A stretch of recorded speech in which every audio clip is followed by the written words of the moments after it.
Hey everybody, Wardrobe here. I just finished turn 1/9 of a playtest I'm doing. So I am playtesting the Fighting Formations 29th Infantry Division module or game. Not module, it's a game. It's a all enclosed game. You don't need the other one.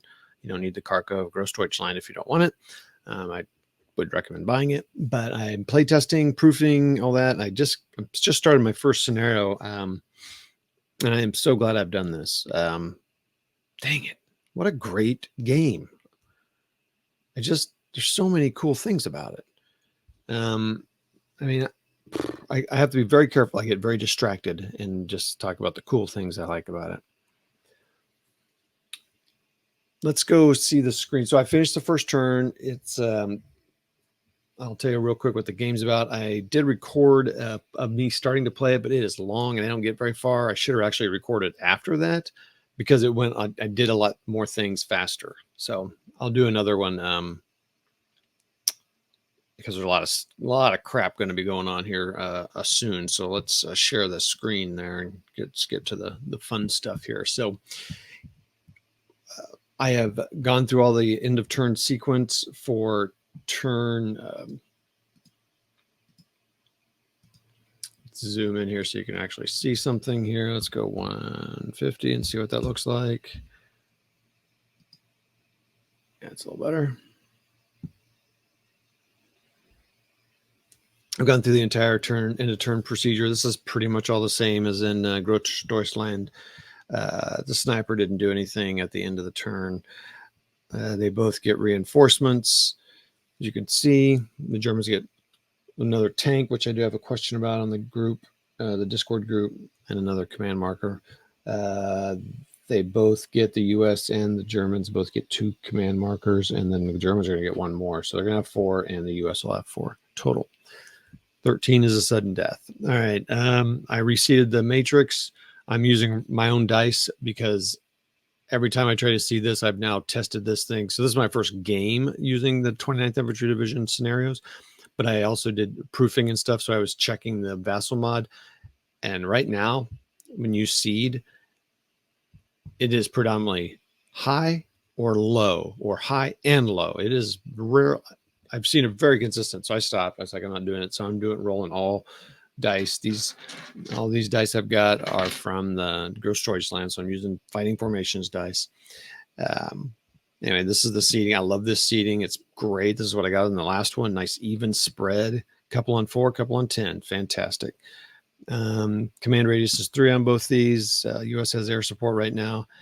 I need to check if I'm using the draw event. I don't think I'm doing it.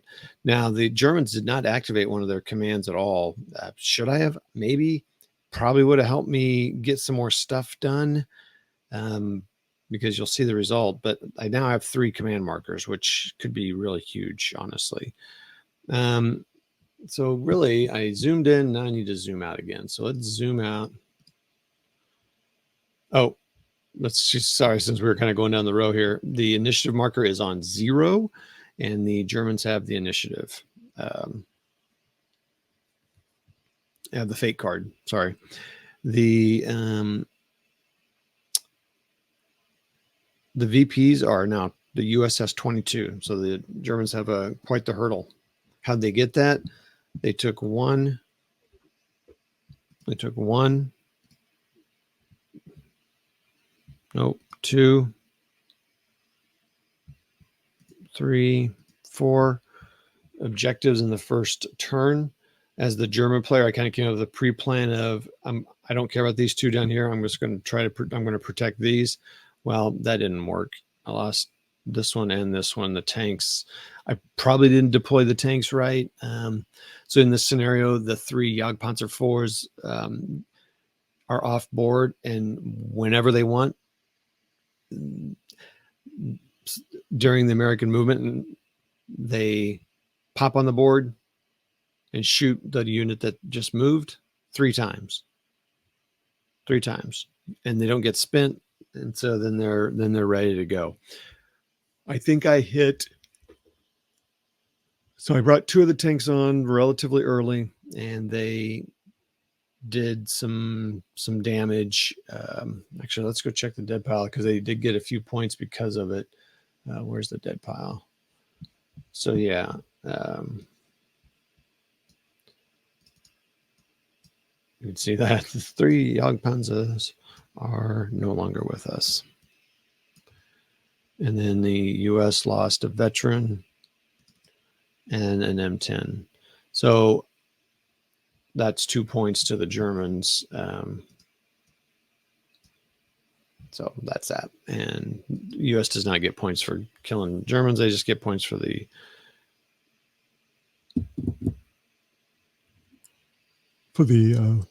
control markers.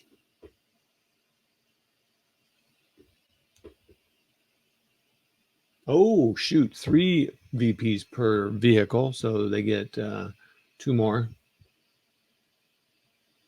Yeah. So the U.S. pretty much has to hold these and not lose very much. So we need to give the Germans, reduce this a couple. So 20 down to 20. I took the attack total. Kind of wish that attack total was, wow. Okay.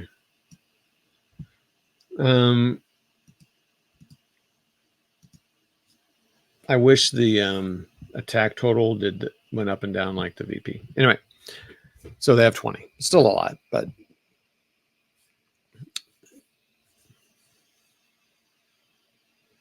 I thought, okay. All right, what were we talking about? So they got those objectives. The American plan was to sweep around and basically take this one and kind of protect it. Actually, I wasn't going to go after it, and then I realized, no, I need to go after it. So I got after it. I got it. My thought was to kind of deploy up here to defend, because the Germans can come in all the way from here, all the way around. At this point now, I would see that they're okay. Anyway, all the German reinforcements are going here. I guess that's bad, and because you don't keep the U.S. guessing, there's a German tank coming on later, so maybe. So what happened in that first turn? It was awesome. They swept around, did their stuff. The tank popped in, did some damage here and there, and then these guys all tried to. This guy tried to cross the bocage and got stuck. He got hit and returned fire, and he got hit and immobilized. I felt like I rolled to. No, this guy immobilized fast. So I only had 1 immobilization that way. And then it took a few times to make this happen. This veteran eventually got in there and meleeed it, and I think got it the first turn. These gentlemen here, so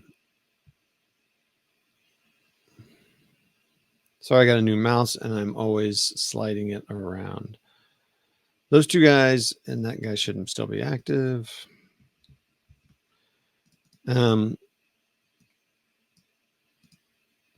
This guy here,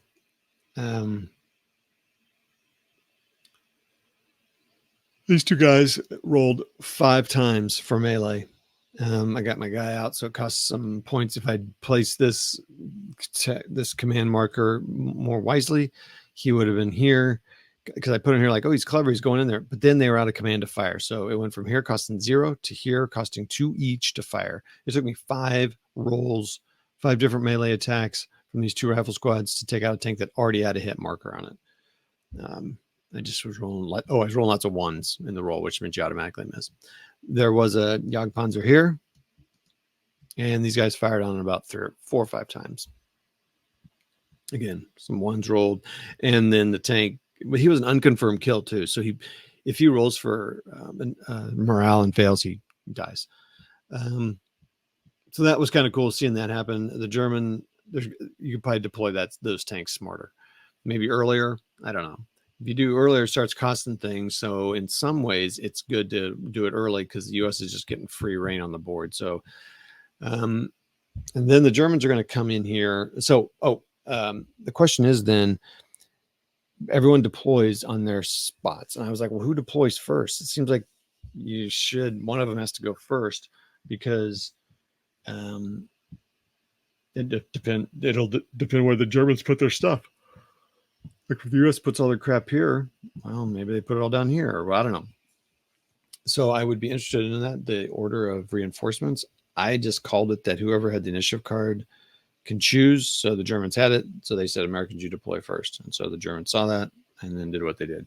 Again, German, I'm like sacrificing a little bit these buildings here to take these. Now this one may be hard to get, so I may do these 3 here, sweep around here, because all 3 of these tanks are mobilized and they have to roll an 18 or more to rally. This guy will have to roll an 8 or more. I'm sorry, a 19, 20, but I think they get a plus 10 or a plus die roll um, because the command marker's on top of it. Now everything's going to cost 1, so they're going to use up stuff. So the Germans are going to get to start here, but it's on 0. So, the very first thing I want to do is probably,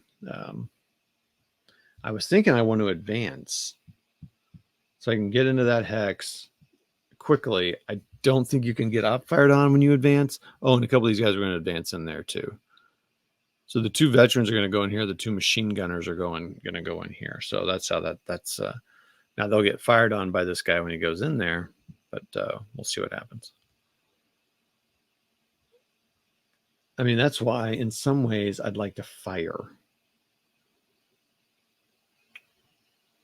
It's cheaper.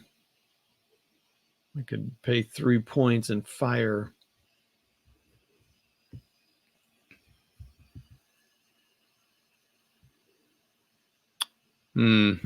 Yeah, so I'll probably pay 3 points. And the problem is I'll have to immobilize it. Oh man, that's such a challenge. Okay, so this is what's, I'm telling you, this is what's so cool about this game. The way it turns out, the way this is seeded can change. That's one variability in the game.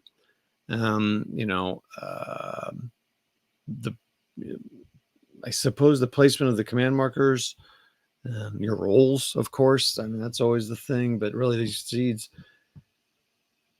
do you deploy or not deploy? But I guess the big variable are the seeds, because so the Germans, it was on their German 10. The only counter left was a 10. So that had to go down to 0. Now, fortunately, they still have it. But what if it was only been a 7? Well, then they'd go down to a 3 and have the initiative card and hold the initiative on this thing. And they'd have the fate card and this. And so they would at least be able to do that 3, pay 3 to fire. So this is just talking theoretically, they'd have the 3 to fire, and then they would get another turn to maybe then advance into combat here and take them out. Because this guy, the M10s here have they have that 16, that 15 morale because they're open top. So the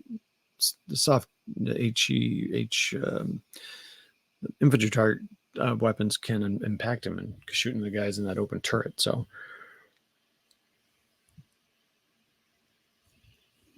But I was thinking I was just going to advance.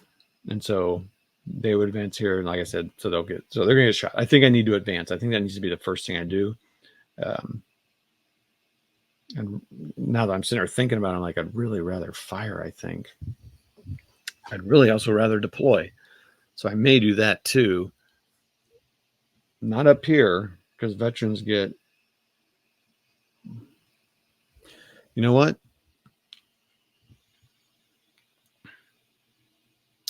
I may deploy 1.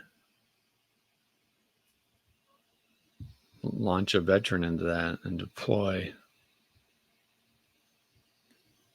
I may deploy and send them in separately. Use up his firepower, put those machine guns in there.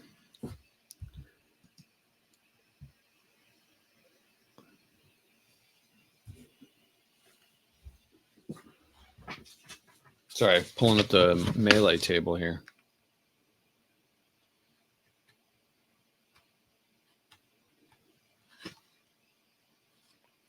$14 are up on 2d10.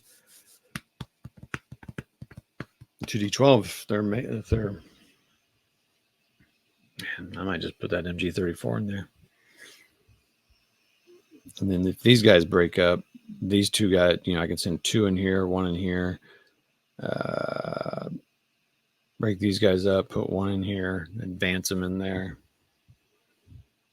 Advance 2 guys in here. I have 2 veterans and 2 machine guns in there. Advance all these guys into here.